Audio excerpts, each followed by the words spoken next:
अस्सलामुअलैकुम वरहमतुल्लाहि वबरकातुहू। दोस्तों, मैं मौजूद हूँ इस वक्त सी व्यू पर, जो कि आपको हैंग टैंग 77 जहाज़ जो कि फंसा हुआ पीछे नज़र आ रहा होगा।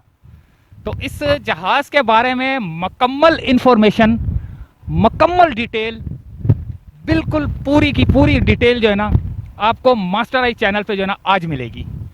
और इतनी डिटेल मिलेगी कि आप सोच भी नहीं सकते कि इतनी डिटेल लेकर आया हूँ मैं। और पूरी की पूरी डिटेल जो है ना आज मैं आपके साथ शेयर करूँगा, तो मेरे साथ रहिएगा। तो वीडियो को करते हैं कैप्चर और बैकग्राउंड पे चलाते हैं हम अपना माइक।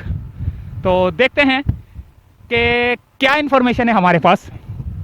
आपके बहुत काम की इन्फॉर्मेशन है, आपको पता होना चाहिए कि ये जहाज़ को कौन सा जहाज़ था, कहाँ का था, किसका था। पूरी इन्फॉर्मेशन आपको मिलेगी इस चैनल पे इंशाल्लाह ताला। तो मिलते हैं डिटेल से।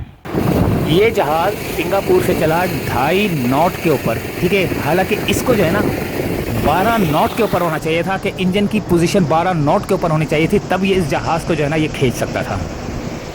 जब ये कराची आया तो इसने अपने क्रू को चेंज किया। क्रू को चेंज करने के बाद 17 तारीख को ये जाने के लिए बिल्कुल तैयार था। और जो इसके जो क्रू मेंबर थे वो सारे जो है ना जहाज़ में बैठ के यहाँ से चल दिए। तो इनके 17 तारीख को जो है ना इनके लिहाज से जो है ना जहाज़ यहाँ से जा चुका था, इसकी जो बर्थ थी वहाँ से। अच्छा, 18 तारीख को यानी कि 17 तारीख को ये निकल गया, लेकिन रात ही रात में ये यहाँ पे आके खड़ा हो गया और अपने लंगर अंदाज कर दिया और ये पैगाम दिया कि इस जहाज़ के इंजन में प्रॉब्लम है, जिसकी वजह से मैं नहीं अभी आगे जा सकता। अच्छा, इंजन के कमज़ोर होने के बाद उसका जो है ना एक जो एंकर था ना वो गिर जाता है। जब वो एंकर गिरा था ना तो उसकी रिपोर्ट इनको पोर्ट पर करनी चाहिए थी, लेकिन उन्होंने वो रिपोर्ट भी नहीं की। लेकिन जब पहले एंकर के गिरने के बाद जो है ना इन्होंने रिपोर्ट नहीं दी, तो दूसरा एंकर भी गिर जाता है और उसके बाद जो है ना इनको परेशानी होती है। तो ये रिपोर्ट करते हैं, तो उस रिपोर्ट के दौरान ईद का दिन आ चुका होता है, क्योंकि ईद के दिन जो है ना पोर्ट बंद होता है। पूरे साल के अंदर सिर्फ 2 दफ़ा जो है ना पोर्ट बंद होता है ईद के दिन। ये ईद उल अज़हा में और ईद उल फितर में सिर्फ ये 2 दिन पोर्ट बंद होता है, बाकी किसी दिन पोर्ट बंद नहीं होता। अच्छा, मैंने आपको अपनी पहली वीडियो में भी बोला था कि ड्रिफ्ट का मतलब क्या होता है पता है ना आपको?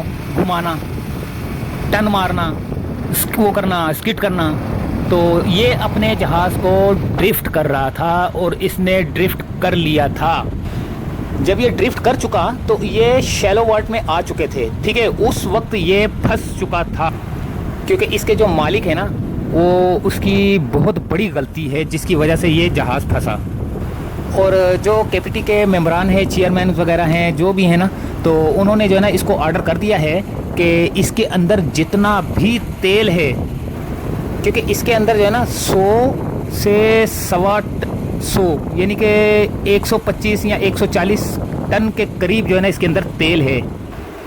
क्योंकि जब तक ये तेल नहीं निकलेगा उस वक्त तक परेशानी रहेगी, क्योंकि जब ये तेल अगर साहिल पे फैल गया तो बहुत ही ज़्यादा नुकसान का सबब बन सकता है। क्योंकि इसको पहले जो है ना इसका 130, 125, 140 जितना भी तेल इसके अंदर है टन के हिसाब से, वो पहले निकाला जाएगा, फिर इसके बाद इसको जो है ना निकाला जाएगा।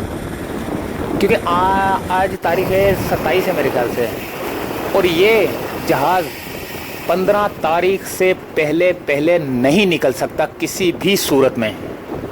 और आपकी इत्तला के लिए ये भी अर्ज़ है कि इस जहाज़ का जो मालिक है ना वो ईरानी है, ठीक है। ईरानी है और वो ईरान में रहता है, इस वक्त वो ईरान में है। इन्होंने जो कंपनी बनाई थी, ईरान में जो मालिक हैं इसके, इन्होंने जो कंपनी बनाई थी वो दुबई में बनाई थी। दुबई के अंदर अपनी कंपनी बनाई थी इन्होंने।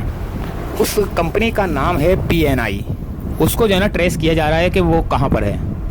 अच्छा, ये जहाज़ जो है ना ये पानामा का है, पानामा का।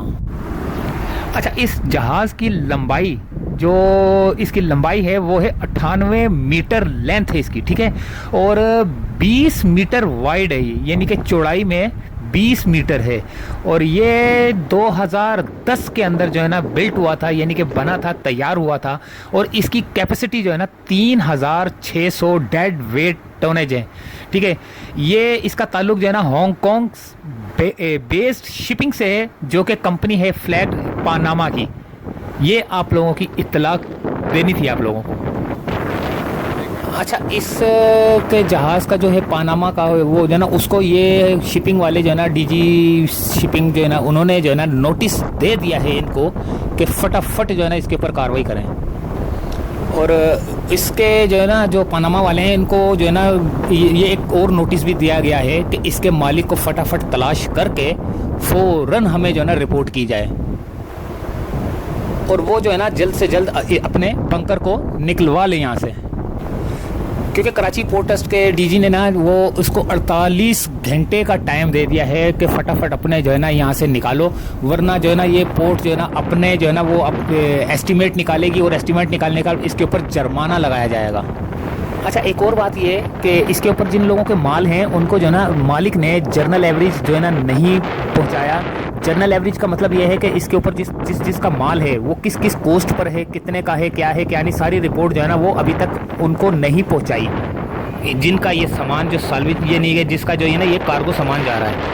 और जब जहाज़ डैमेज होता है, तबाह होता है, बर्बाद होता है, तो इसके 3 ओनर होते हैं। ओनर तो एक ही होता है, लेकिन इसके ज़िम्मेदार 3 बंदे होते हैं जो कि इसका खर्चा पूरा करते हैं। एक होता है जिसका सामान होता है जहाज़ के ऊपर, जिसके कंटेनर्स हैं, यानी कि जो जिसने शिपिंग वो करवाया, ठीक है, एक वो होता है। एक इसका मालिक ज़िम्मेदार होता है, और एक इसकी इंश्योरेंस करने वाली कंपनी ज़िम्मेदार होती है। ये 3 लोग जो है ना ज़िम्मेदार होते हैं जहाज़ के बर्बाद होने के बाद उसका पैसा देने के ज़िम्मेदार होते हैं ये। अच्छा, एक और बात खुशकिस्मती की ये है कि ये 2.5 नॉट के ऊपर आके फंसा है, ठीक है, समंदर के किनारे। और अगर ये समंदर के थोड़ा सा सेंटर में जाके फंसता तो बहुत ही ख़तरनाक किस्म का जो है ना माहौल हो सकता था, और इसके जो है ना ये क्या नाम है उसका, जो इसके क्रू मेंबर्स हैं उनके लिए भी जो है ना ये मौत का सबब बन सकता था। लेकिन अल्लाह ताला ने उन सबको अपनी हिफ्ज़ व अमान में रखा और इसको किनारे के ऊपर 2.5 नॉट के ऊपर जो है ना इसको ला कर खड़ा किया। क्योंकि इसके जो इंजन है ना वो 12 नॉट 13 नॉट के ऊपर होने चाहिए, मगर ये 2.5 नॉट के ऊपर जो है ना चल रहे थे, यानी कि इतने कमज़ोर इंजन के ऊपर जो है ना ये चल रहे थे, जिसकी वजह से जो है ना ये हादसा रूनुमा हुआ। ये सिंगापुर से आया है और ये अपने क्रू मेंबर चेंज करने के लिए आया था, लेकिन ये 2.5 नॉट के ऊपर इंजन की पोजीशन 2.5 नॉट के ऊपर जो है ना ये कैसे आ गया इधर, तो इसके लिए भी जो है ना सर जोड़ के बैठे हुए हैं। अच्छा, इसको निकालने के लिए 2 टग्स जो है ना वो रवाना कर दिए गए हैं, और वो भी जो है ना इतने एरिया के अंदर जो है ना खड़े हो सकते हैं कि जहाँ पे उसको पानी मिल सके। तो उस वजह से भी जो है ना काफ़ी परेशानी है, क्योंकि इन टग्स ने जो है ना इसको खींचना है, तो उसको खींचने के लिए, इसको निकालने के लिए काफ़ी तगोदो करनी पड़ेगी। और वो जो है ना इतने करीब समंदर के किनारे नहीं आ सकते, वो काफ़ी दूर ही जो है ना रहकर इसके ऊपर कार्रवाई करेंगे।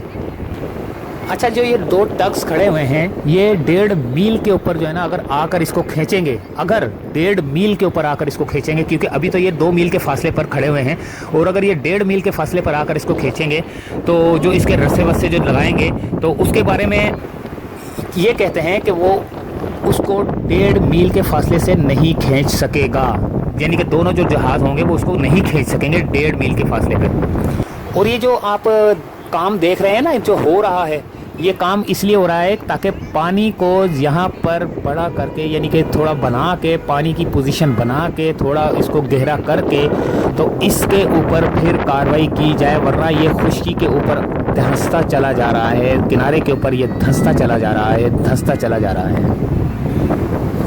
इसको निकालना इतना मुश्किल नहीं है, लेकिन क्योंकि ये इतना बड़ा जहाज़ नहीं है, थोड़ा छोटा जहाज़ है, छोटे जहाज़ है ये। काफ़ी बड़े बड़े जहाज़ होते हैं जो फंस जाते हैं, उनको तक निकाल लिया जाता है, लेकिन बाहर की टेक्नोलॉजी और है, और हमारे पास टेक्नोलॉजी ऐसी है कि हमें बाहर से मंगवानी पड़ेगी। तो दोस्तों, ये थी एक इन्फॉर्मेशन। इस इन्फॉर्मेशन को आपने ओरिजिनल समझना है, क्योंकि ये सबसे बेस्ट इन्फॉर्मेशन जो है ना महमूद साहब ने दी है। तो उम्मीद है कि ये वीडियो आपको पसंद आई होगी। इसको शेयर करना जितना भी हो सके, क्योंकि लोगों की नॉलेज में आ सके कि असल वजह क्या थी। तो मिलते हैं अगली किसी वीडियो में इंशाअल्लाह ताला। दुआ में याद रखना। अल्लाह हाफिज़।